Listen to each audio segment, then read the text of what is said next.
Emma, Mr. Thompson." She stopped mid-sentence, confused by the commotion. Then she saw them. Karen Mitchell and her gang stepping onto the backyard grass like they owned the place.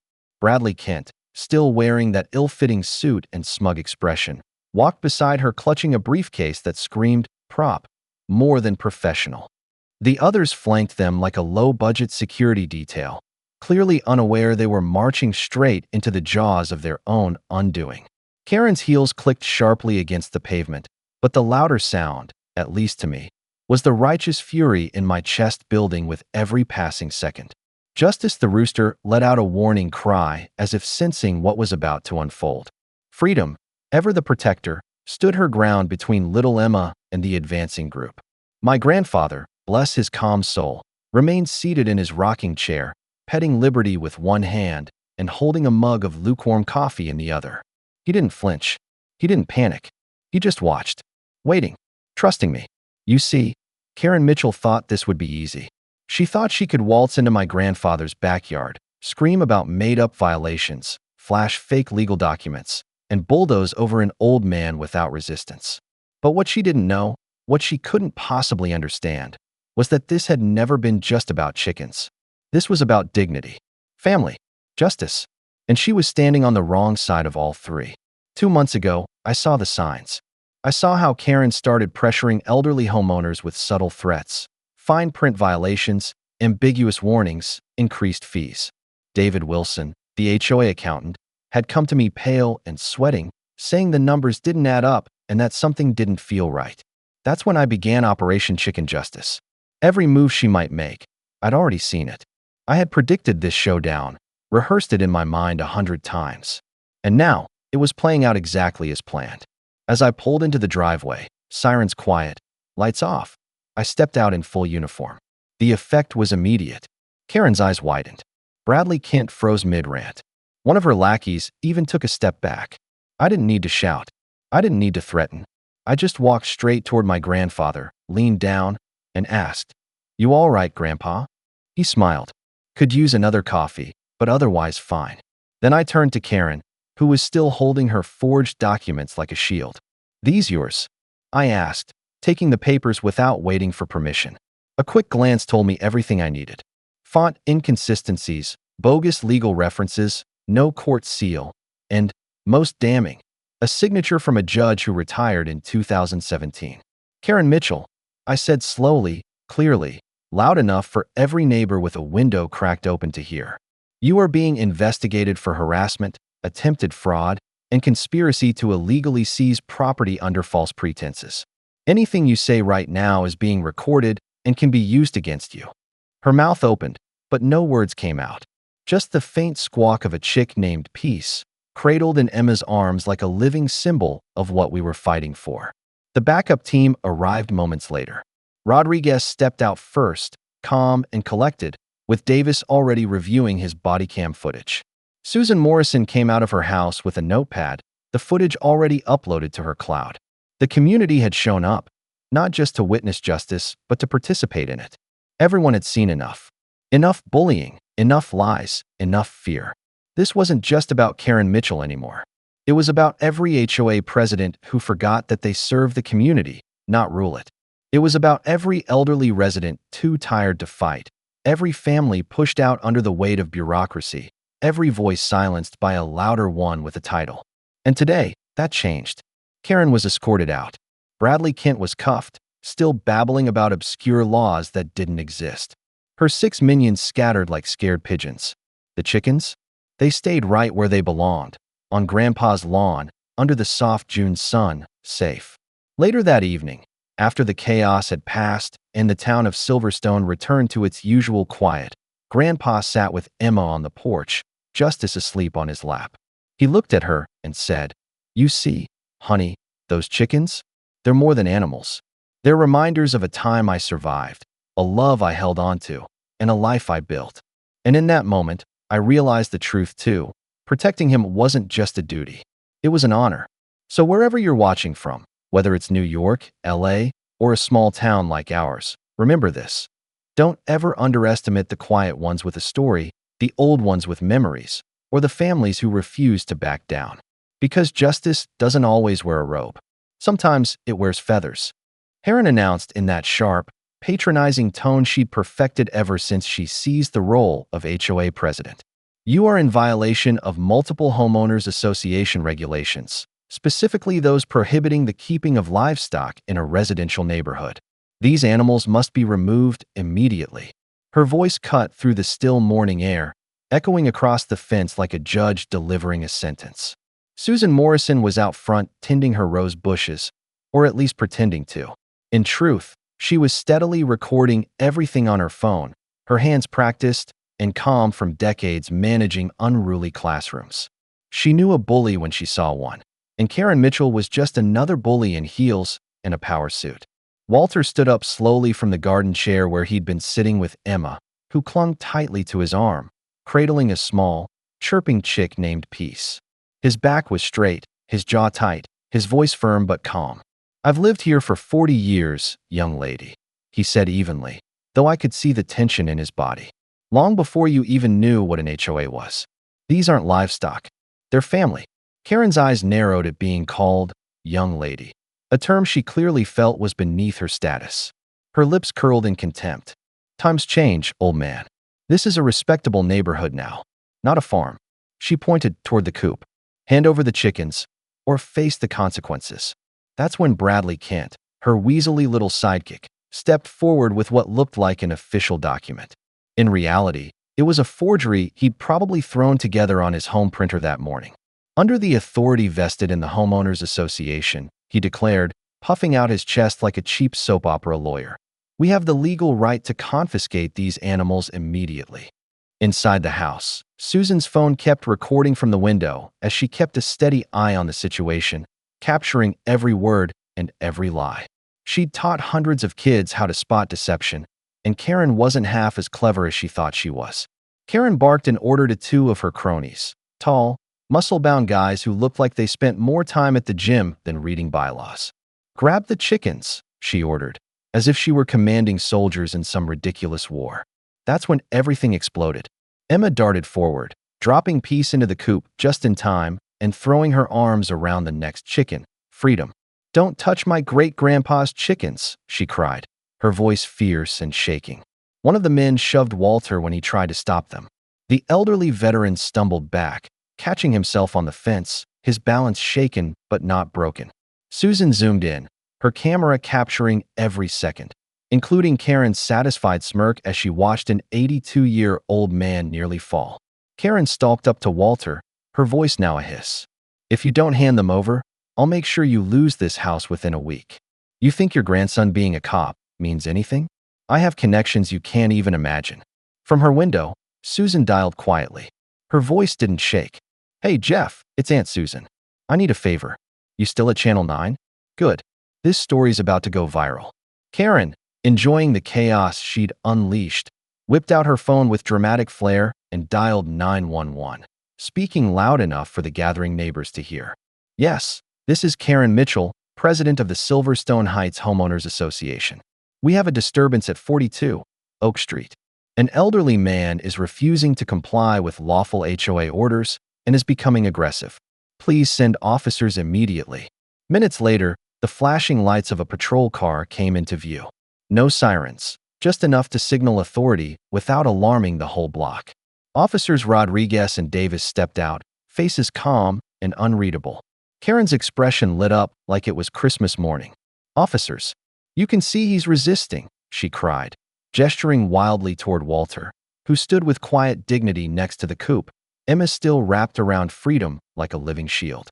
"He pushed my associate when we tried to enforce our regulations." Rodriguez nodded slowly, pulling out his notepad, but behind his neutral face, he was recording every word, for evidence, not agreement. Davis's body cam was rolling, just as Marcus had planned during a quiet family meeting 2 weeks prior. Every word Karen spoke, every exaggerated gesture, was being captured from multiple angles. Rodriguez stepped forward, his voice calm and measured. "Ma'am, we'll need full documentation of the alleged violations. Could you please show us the specific HOA rules being enforced?" With all the smugness of a crooked politician, Karen pulled out a thick binder and jabbed her finger at a dog-eared page. Right here. Rule 47.3. No poultry of any kind. Period. Bradley chimed in again, spouting more nonsense. Under Property Code Section 1200, we have legal authority to seize assets tied to ongoing violations. Rodriguez made a mental note. No such code existed. While Davis moved through the yard, capturing every detail with his body cam, Rodriguez casually handed Walter a folded slip of paper. Walter opened it with shaking hands and read the note twice. Stay calm. Marcus has a plan. Play along. His lips twitched, the start of a smile breaking through the tension. His hands trembled, not from rage, but from the effort of suppressing a laugh. Marcus had already outmaneuvered these fools. Emma looked up, whispering urgently, "Great Pa, is Uncle Marcus coming to save us?" Walter nodded gently. "He already is, sweetheart. Just keep watching." Karen turned to the growing crowd of neighbors and began ranting louder. "This man is a menace. These chickens are unsanitary. Property values are dropping because of him." She was in full performance mode now, spinning lies faster than she could breathe. Then, in a moment of pure theatricality, she shouted, "He pushed me. I want him arrested for assault." Rodriguez didn't flinch. "Ma'am, we're documenting everything. Do you have any physical evidence to support that claim?" "Just look at him," she snapped. But the real blow came when David Wilson, the HOA's own accountant, emerged from the shadows at the edge of the yard. Clutching a thick folder to his chest, he looked straight at Rodriguez and mouthed, "I have proof." This was no longer about chickens. It was bigger: fraud, abuse of power, and intimidation. And Karen had no idea she'd just dug her own grave. But her biggest mistake came next. Drunk on power, convinced of her invincibility, Karen lunged forward without warning and grabbed Peace, the baby chick, from Emma's arms. The child's scream shattered the air. "That's my favorite," Emma cried, tears running down her face. "Give her back." Karen lifted the chick high like some twisted trophy. But in that moment, Freedom, the larger brown hen who had never liked strangers, suddenly let out a screech and charged. What happened next would be replayed on social media and news stations for weeks. And it was just the beginning. The chicken squawked violently, launching itself straight at Karen with a fury no one expected. It pecked furiously at her phone, and in the chaos, something small and metallic tumbled to the ground. For a moment, there was complete silence. Then someone gasped, "A wire." Everyone's eyes locked onto it in disbelief. "Wait," someone whispered, "is that a wire? Has someone been recording us this whole time?" I was still a solid 45 minutes from home, stuck in traffic on Highway 101, when my phone buzzed with a notification that changed everything. Susan Morrison's name flashed on my screen, and what followed was like being struck by lightning. The video she'd posted showed Karen shoving my grandfather, hard, but it had already been edited, twisted to fit her narrative. In the manipulated footage, it looked like Grandpa had been the aggressor, like he had attacked her unprovoked. Karen wasted no time. Within minutes, the video was uploaded to the Silverstone Heights community page, where over 2,000 residents were already growing restless. Her caption was damning. "Dangerous resident attacks HOA president. This is what we're dealing with, neighbors. Walter Thompson assaulted me when I tried to enforce community standards. We need immediate action." The reaction was immediate and explosive. The neighborhood tore itself in two. Newer residents, still dazzled by Karen's promises of manicured lawns and perfect order, rushed to her defense. But the longtime homeowners, the ones who'd known Walter for years, who'd shared holidays and block parties with him, stood by him fiercely. The comments section turned into a war zone, a digital battlefield filled with venomous accusations, threats, and desperate pleas for truth. My phone rang as I tried to focus on the road. It was Rodriguez. His voice was steady, but there was urgency behind it. "Chief," he said, "that wire that fell out during the chicken attack? I need to tell you something. I planted it. With full FBI approval. 3 weeks ago. We've been quietly building a case." My grip on the steering wheel tightened. So this wasn't just a local HOA gone rogue. This wasn't just Karen's ego or obsession with power. The feds were involved. That meant it was much bigger. "How deep does it go, Rodriguez?" I asked, already bracing myself for the answer. "Deep, sir. Multi-state deep. This isn't about HOA drama anymore. We're talking about elderly residents being systematically forced out of their homes. We've been tracking the same tactics across several neighborhoods. Silverstone Heights is just one node in a larger network. And Susan Morrison, retired teacher, community legend, wasn't backing down either.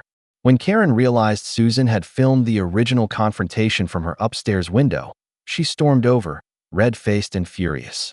She pounded on the door with the rage of someone cornered. "Morrison, if that video goes public, you'll regret it. I'll make your life a living hell. You think Walter has problems? Just wait." But Susan didn't flinch.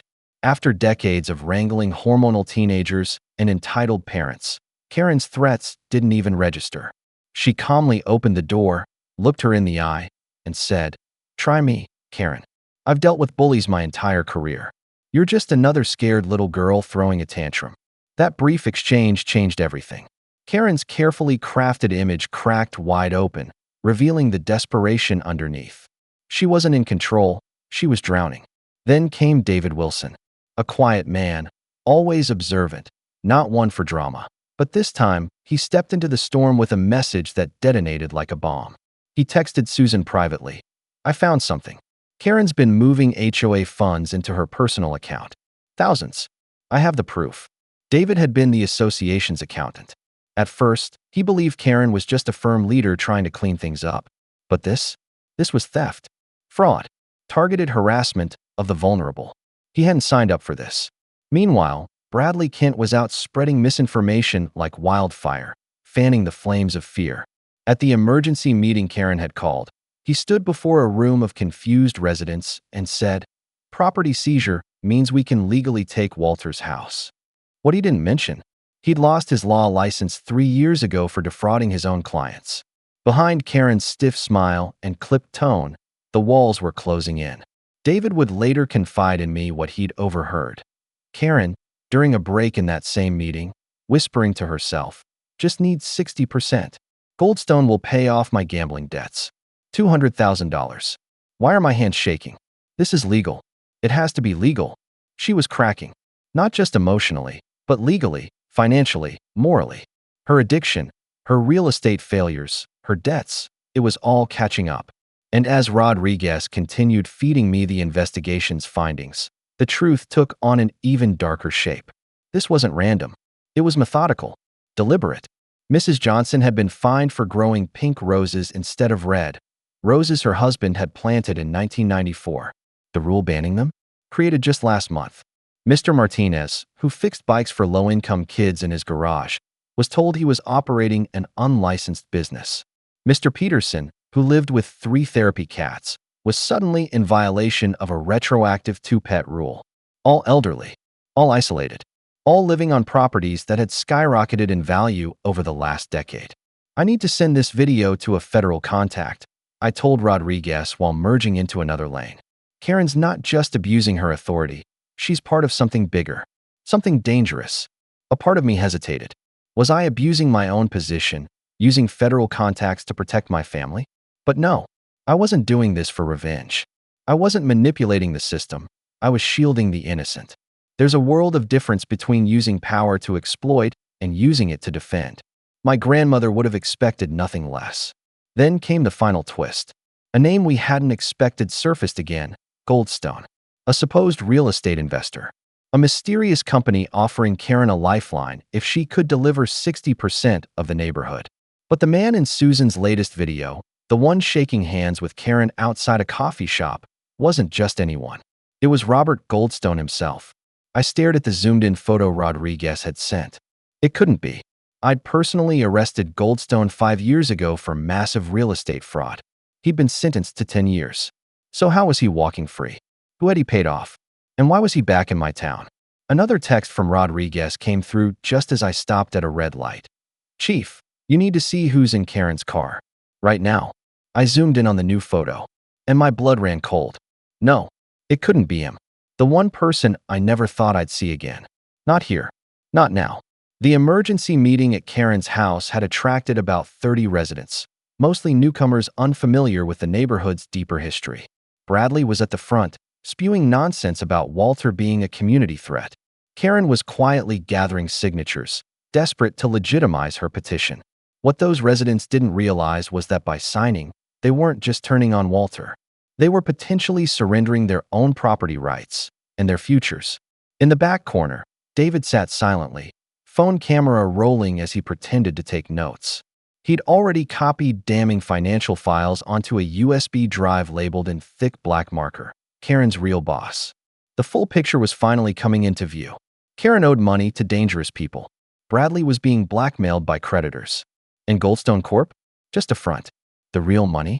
It came from foreign sources laundering cash through suburban American real estate. This wasn't just about our neighborhood anymore. This was national. The FBI had been following the threads. And now, so was I? Just then, another message hit my phone. It was from Rodriguez again. Chief, Karen just announced she's filing assault charges against your grandfather. She's got 30 signatures on a petition to seize his property. My heart pounded as I changed lanes and floored the accelerator. Karen didn't know it yet, but her house of cards was about to collapse, and I was coming home to blow it all down. House under emergency HOA powers. Karen was claiming it was all for the safety of the neighborhood, but I wasn't buying it. I pressed harder on the gas pedal, the speedometer climbing past 70. Time was slipping away. If she managed to file those papers before I got there, it would change everything. Legal complications would tie us up for months, months that Grandpa didn't have. And while he suffered, she'd spin her version of the truth to anyone who would listen. The response to her video had already blown up online. What started in our neighborhood group had spilled onto local news pages and HOA forums across the state. Captions read, "This is why we need strong leadership," and "Elderly man attacks HOA president." The internet was split down the middle. Some saw her as a victim, others as a tyrant. But none of that mattered now. The court of public opinion was loud, but the real court was what would decide this. And what Karen didn't know, I had the evidence. All of it. Every call she made to 911. Every threat she muttered under her breath. Every forged signature on every phony document. Documented. Recorded. All waiting for the right moment to come crashing down on her. My phone buzzed. A message from Rodriguez. "Boss, you need to see who's in Karen's car right now." I opened the image, zoomed in, and nearly dropped my phone. No, it couldn't be. It was him. The last person I ever expected to be involved. My pulse quickened as I pulled into Grandpa's driveway. The lights were still on. Inside, Grandpa was seated at the kitchen table, Emma beside him, both looking so much smaller than I remembered. Peace, the baby chick, rested quietly in Emma's lap, chirping as if even she sensed the tension in the air. "Uncle Marcus." Emma ran to me and threw her arms around my waist. "That mean lady tried to take all our chickens." She pushed Great-Grandpa. Her little voice trembled with indignation. I knelt to her level, swallowing the rage in my throat. "I know, sweetheart. But I'm here now. Nobody's taking anything from us again." Grandpa's voice cracked as he looked up at me, eyes shining with something I wasn't used to seeing, defeat. "Marcus, she said she's going to take the house. The house where your grandma planted her roses, where we raised your father. 40 years of memories." His voice quivered, and he looked down at his hands.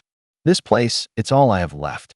He took a shaky breath, then added, "Justice crows just like the rooster your grandma loved back in '85. Every morning at 5, like clockwork.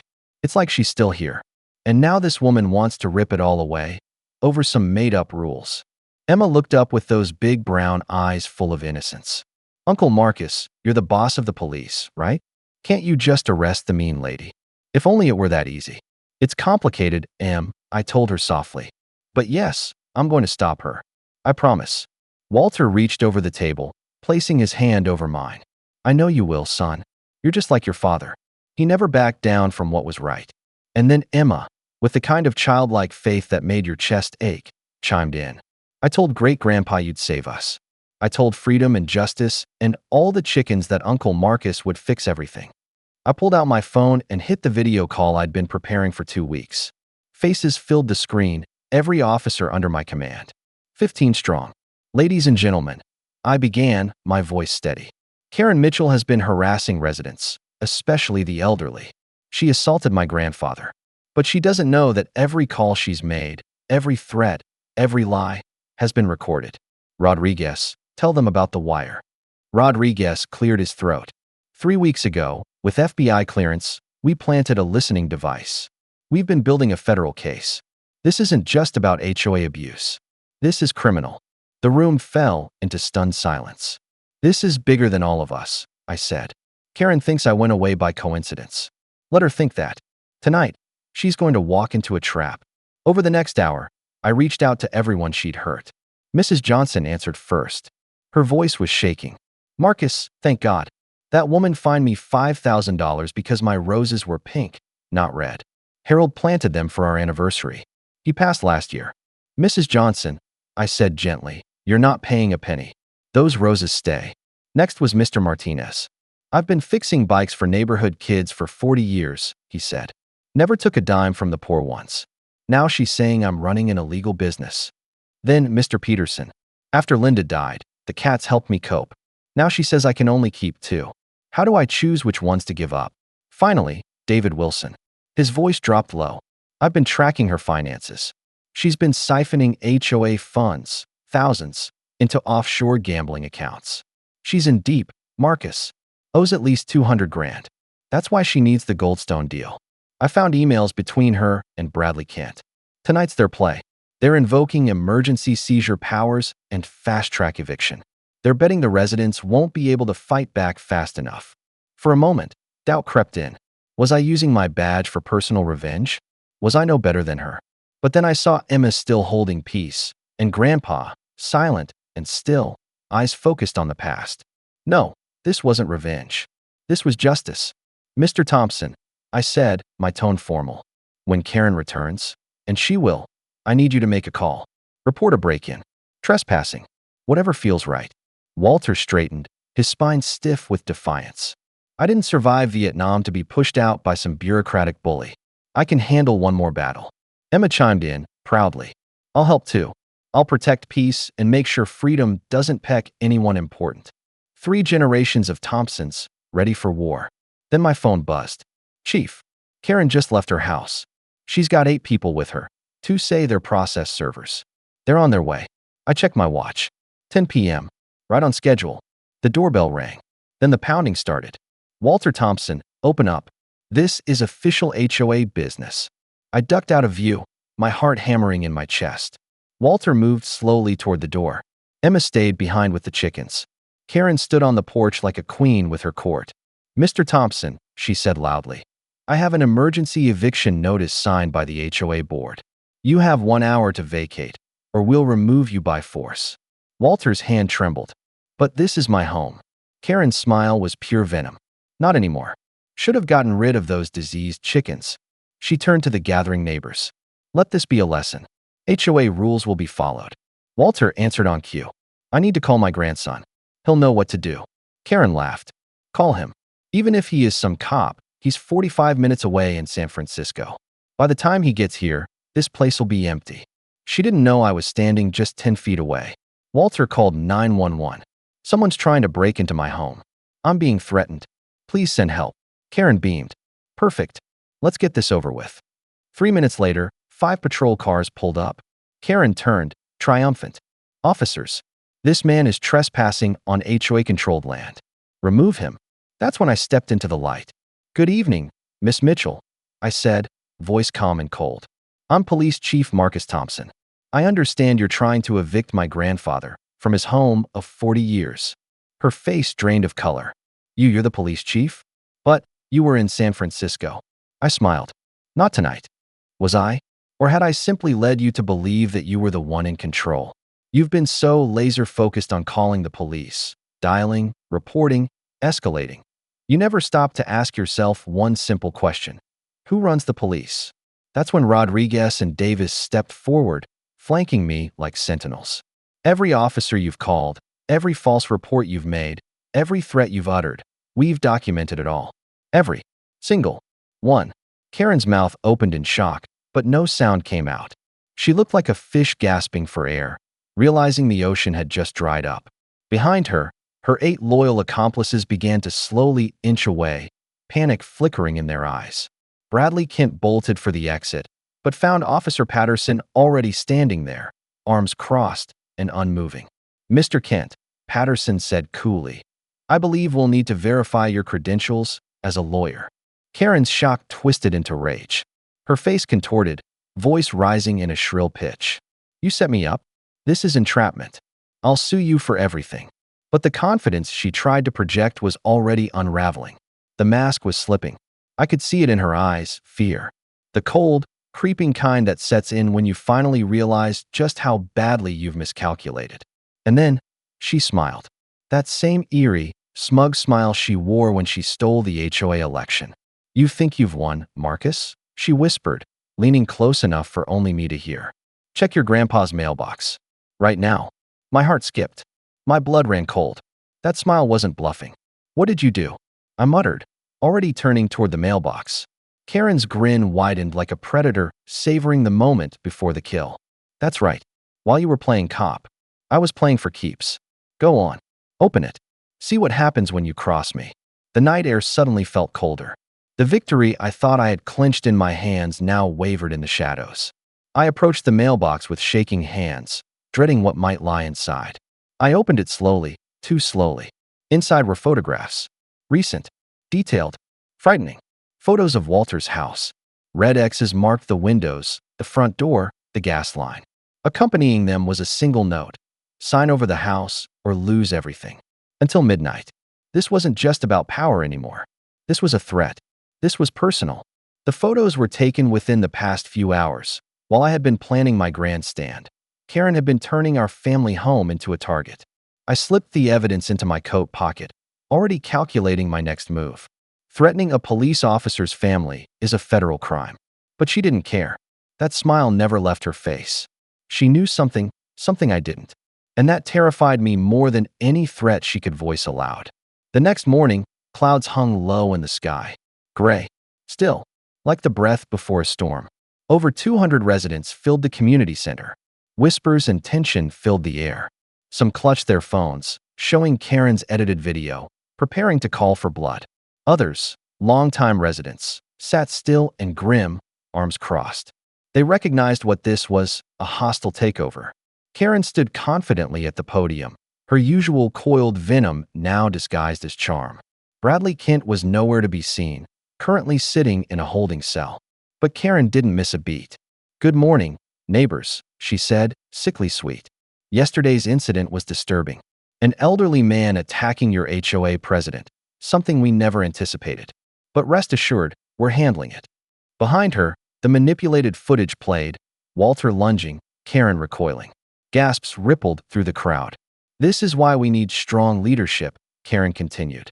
"Strict rule enforcement ensures your safety." I rose from the back row, slowly and deliberately.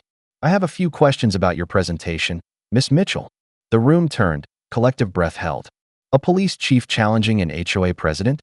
This was better than television. "First question," I began.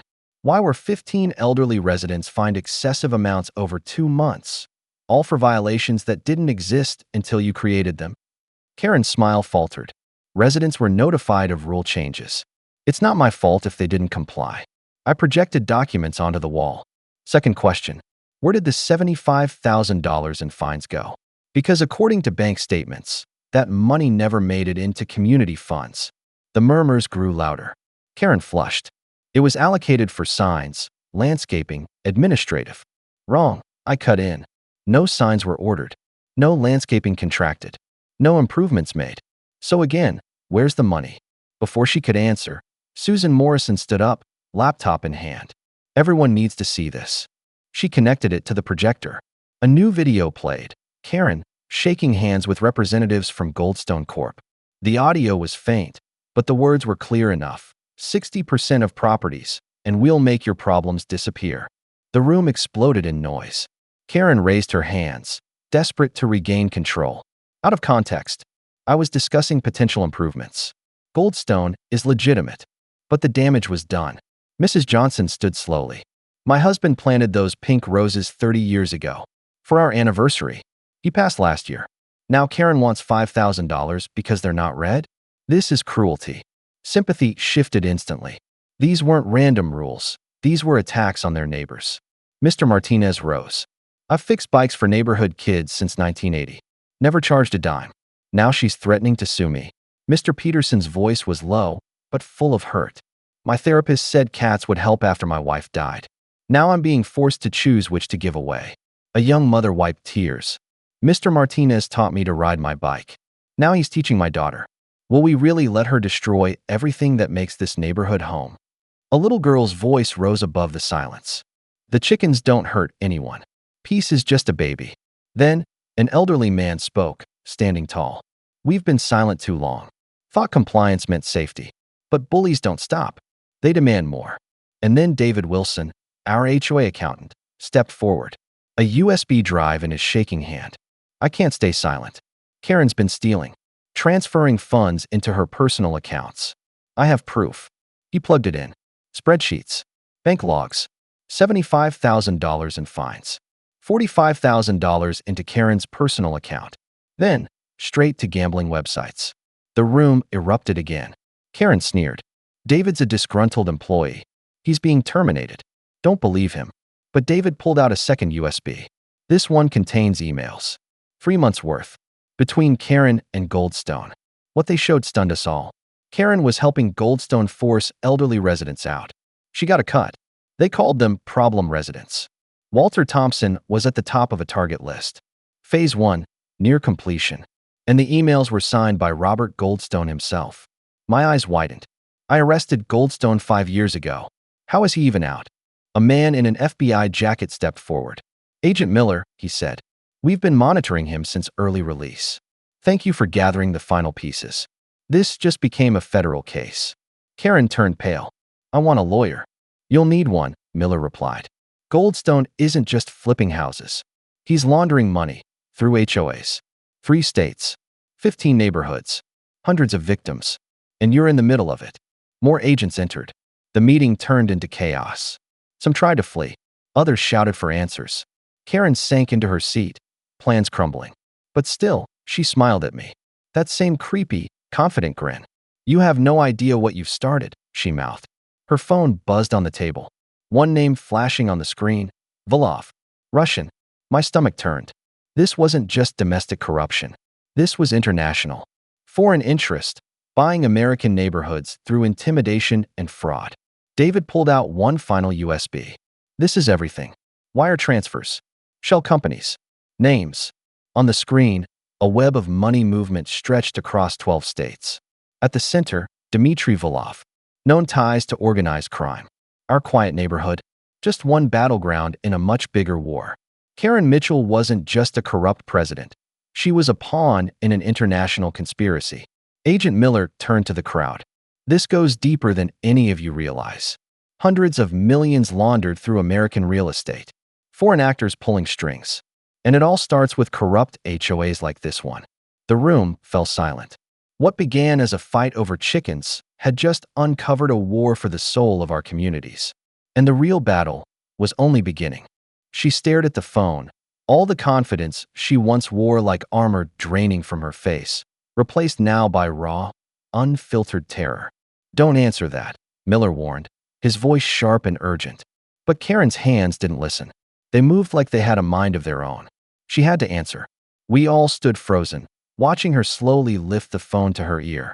Her face turned ghostly white as she listened. There was a voice on the other end, harsh, commanding, and whatever it said drained the blood from her. Then, David Wilson moved again. He pulled something from his jacket, another USB drive. This one was marked with just 4 chilling words, Karen's real boss. When he plugged it into the laptop, the tension in the room was thick enough to choke on. Every breath felt like it could shatter the silence. What happened next changed everything. Karen, still clutching the phone, began speaking. Not in English. In rapid, frantic Russian. Even those who didn't understand a word could hear it. The fear, the desperation, the unmistakable sound of someone begging for mercy. Her words tumbled out, fast and pleading. And when the call ended, she looked 10 years older. You need to let me go, she whispered hoarsely, like someone who'd just seen a ghost.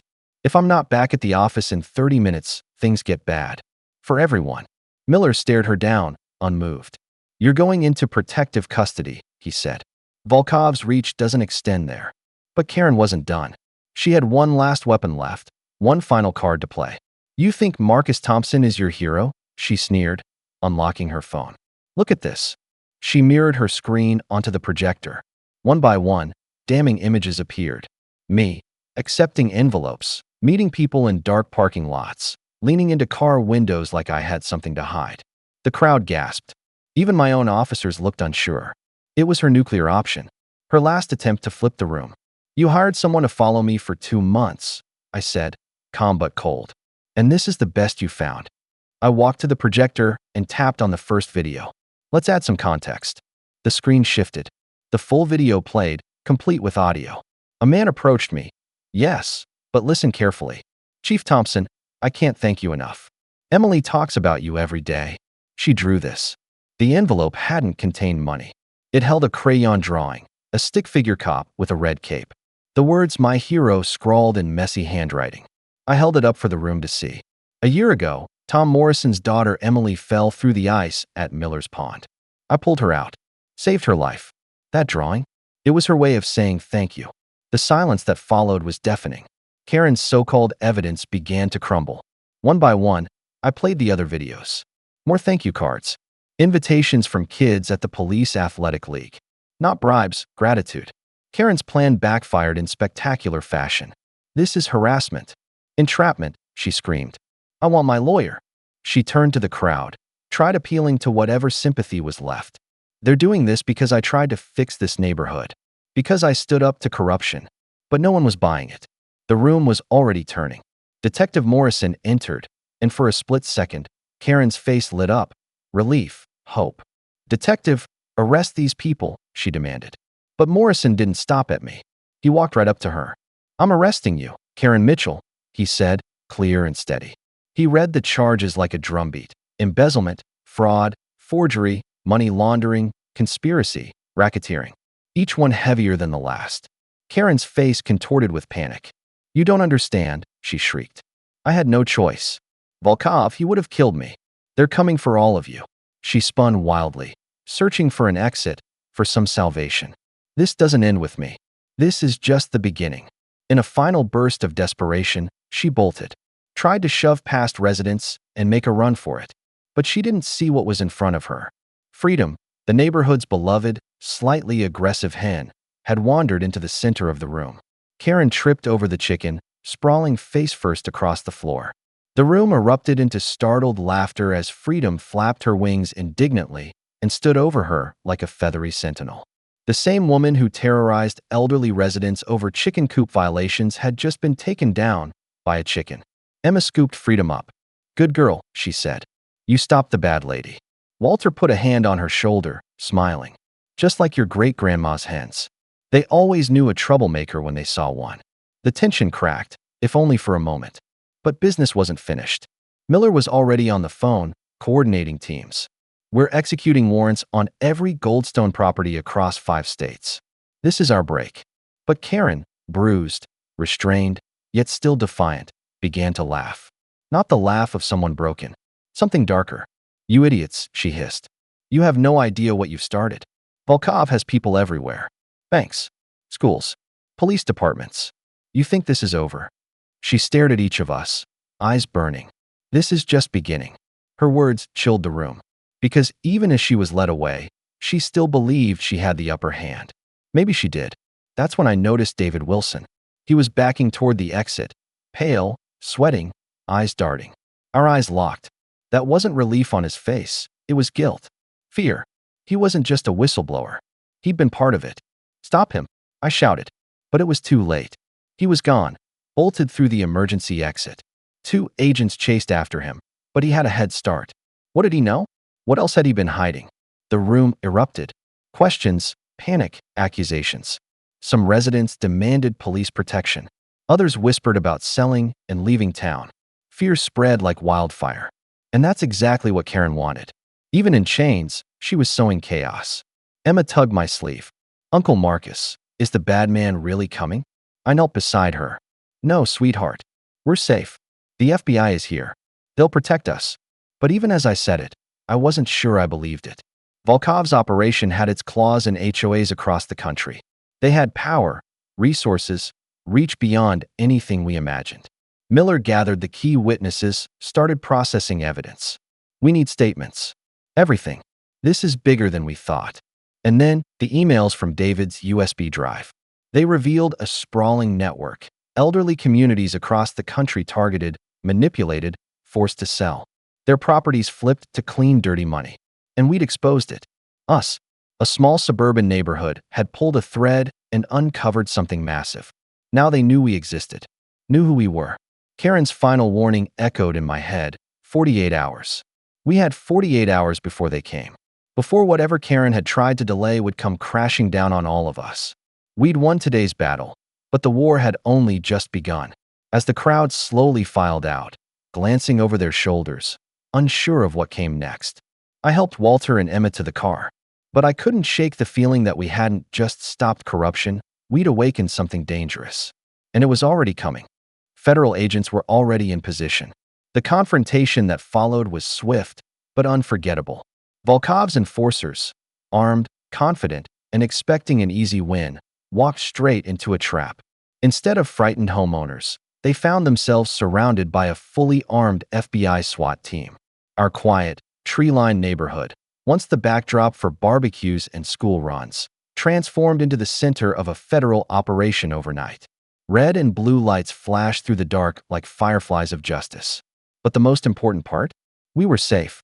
The very threat Karen had spent weeks screeching about, using fear to tighten her grip, was neutralized before it ever truly appeared. For once, the good guys actually won. 3 months later, Karen Mitchell stood in a cold, imposing federal courtroom before Judge Harrison. Gone was the polished, suburban facade, the tight blazer, the clipboard, the artificial smile. In its place stood a woman in an orange jumpsuit, stripped of illusion, revealing the truth. A desperate gambler who had sold out her community to dig herself out of personal debt. That courtroom was packed. Every seat taken by the people she'd hurt. Elderly residents, single parents, veterans, all gathered not for vengeance, but for justice. Karen Mitchell, the judge said sternly, you stand convicted of embezzlement, fraud, conspiracy, money laundering, and racketeering. You stole from your neighbors, you terrorized senior citizens, and you tried to take homes that didn't belong to you. Karen didn't say a word. Her silence echoed louder than any excuse. The sentence? 8 years in federal prison, 3 years of supervised release, and a restitution order for $500,000. But the judge wasn't done. You will serve your time at Coleman Federal Correctional Complex. Your work detail will be in the agricultural program, specifically the poultry unit. The irony didn't escape a single soul in that room. The same woman who tried to evict Walter over 5 backyard chickens would now spend nearly a decade caring for them. Justice doesn't always come with a gavel. Sometimes it clucks. Bradley Kent, Karen's former accomplice, testified in exchange for a reduced sentence. 300 hours of community service at a legal aid clinic, helping elderly residents fight abusive HOAs like the one he helped build. Goldstone Corp? Gone. Its assets frozen. Robert Goldstone himself was sent back to prison, 20 years this time. Volkov's entire American network crumbled like a house of cards. And hundreds of homeowners, most of them elderly, across 12 states kept their homes. What started as one small neighborhood's stand became a nationwide victory against organized crime. Back in Silverstone Heights, everything changed. Susan Morrison was elected HOA president with a staggering 95% of the vote. Her first official act? Dismantling every ridiculous, soul-crushing rule Karen had ever created. The new bylaws were simple. Be kind. Help each other. Mind your own business. Chickens? Fully protected. Up to 10 per household. Walter became a local legend. His story, and his birds, went viral. News vans parked outside his yard. Reporters eager to meet the man who had stood up and said, enough. In one interview, Justice the Rooster perched proudly on his shoulder as he said, sometimes, you just have to stand your ground. These birds represent freedom. My wife knew that. Now, everyone does. Then, 3 months after the trial, Walter received something unexpected, a handwritten letter. The envelope was stamped from federal prison. The handwriting was Karen's, but something about it was different. Mr. Thompson, the letter began. I'm writing from the prison farm. They assigned me to the chicken coop. At first, I hated it. But now, these birds are actually amazing. There's one rooster here that reminds me of your justice. Tough, but fair. I named him Walter. I'm sorry for everything. The chickens, they're teaching me patience. Maybe that's what I needed all along. Sincerely, Karen Mitchell. Inside was a photo. Karen in prison garb, surrounded by chickens, actually smiling. Not her fake HOA smile. A real one. Something almost human. Walter showed me the letter. "Should I write back?" he asked. I looked at him. "That's your call, Grandpa," I said. "But forgiveness is powerful." He nodded. "Your grandmother would have forgiven her," he whispered. "She always said, 'Hurt people hurt people.'" A week later, Walter sent a reply, some chicken care tips, and a photo of our 5 birds. It was the start of something no one saw coming. A prison pen-pal friendship built on feathers, forgiveness, and second chances. Meanwhile, Emma, our fierce 8-year-old, became a TikTok star. Her video series, Justice for Chickens, exploded online. She named the new baby chicks after Karen's crimes: Embezzle the rooster, Fraud the white hen, Conspiracy the speckled one, Racketeer the black hen, and Little Redemption, the gentlest of them all. The videos went viral. Kids across the country learned about standing up to bullies through the eyes of a little girl and her birds. Emma donated all the ad revenue to legal aid groups helping seniors fight HOA abuse. At just 8 years old, she was changing the world. As for me, I got promoted Deputy Director of the California State Police. The Silverstone Heights case blew the lid off widespread HOA corruption across the state. My new mission? Led a task force dedicated to protecting elderly residents from predatory HOAs. We've already saved 300 families from losing their homes. Rodriguez took over as Silverstone's new police chief. His first move? Implement real community policing. No more blind support for HOA complaints. Every case reviewed. Every voice heard. The power shifted back to the people. A year after Karen's arrest, the neighborhood threw a massive block party. Mrs. Johnson's roses, pink and proud, bloomed under new protection. Mr. Martinez had fixed over 200 bikes for neighborhood kids, this time with official HOA support. Mr. Peterson's 3 cats lounged lazily in his yard, fully legal now. Everyone brought food. People shared stories, laughter, and hope. Walter gave a speech that brought tears. "Mary, my wife," he said, "always told me, neighborhoods are about people, not rules. About helping, not controlling." Today she'd be proud. He raised his glass. To freedom, to chickens, and to standing up for what's right. Near the grill, a young boy tugged my sleeve. "I want to be a police officer when I grow up," he said. "To protect grandmas and grandpas." My throat caught. That was why we fought. "Then study hard," I told him. "Help others. Stand up to bullies. That's how you become a real officer." He smiled and ran off to play with the chickens. I saw myself in him, learning values from my grandparents that would shape who I became. As the sun set in a blaze of orange and gold, 10 chickens roamed freely among the crowd. Freedom chased Racketeer. Justice, ever watchful, perched high above. Children giggled. Elders shared tales of the Great Chicken War. Local news crews filmed everything. Another story of community triumph. Property values didn't crash like Karen had predicted. They soared. Turns out, people want to live in neighborhoods where neighbors protect one another, where character matters more than conformity. Rodriguez raised his beer beside me. "Remember when she called us 47 times in 1 week?" We both laughed. "Best part," he added, "she never realized we were recording every single call until it was too late." Sometimes, justice comes from the most unexpected places. Sometimes, it wears feathers. Sometimes, it's delivered by 5 chickens and an 82-year-old veteran who refused to back down. And sometimes, just sometimes, even the villains find redemption. As parties go, it wasn't perfect. It was better. It was real, messy, loud, joyful, full of love. Exactly how a neighborhood should be. So, got your own HOA horror story? Drop it in the comments. Like and share if justice served tastes as sweet to you as it does to us. And stay tuned. This is just part 1 of the Marcus HOA series. You won't believe what happened next in Riverside Heights. Thanks for watching HOA exclusive stories, where common sense takes a vacation and karma runs the show. Like, comment, subscribe, and never underestimate the power of chickens.